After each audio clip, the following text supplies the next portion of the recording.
ತಂದಿರುವ ವ್ಯಾಪಾರಿ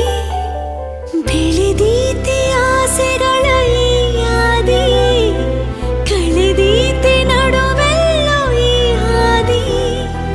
ಬೇಕೇನೋ ಈ ಪ್ರೀತಿ ಇತ್ಯಾದಿ ಹಂಬಲದ ಹೂವನ್ನು ಕಣ್ಣಲ್ಲಿ ಅರಳಿಸುತ್ತ ಅಂಗಳದಿ ನಿಂತಿರುವ ಸಂಚಾರಿ ಜೋಳಿಗೆಯ ತುಂಬೆಲ್ಲ ನಾಜೂಕು ಬಣ್ಣಗಳ ಸ್ವಪ್ನಗಳ ತನ್ನ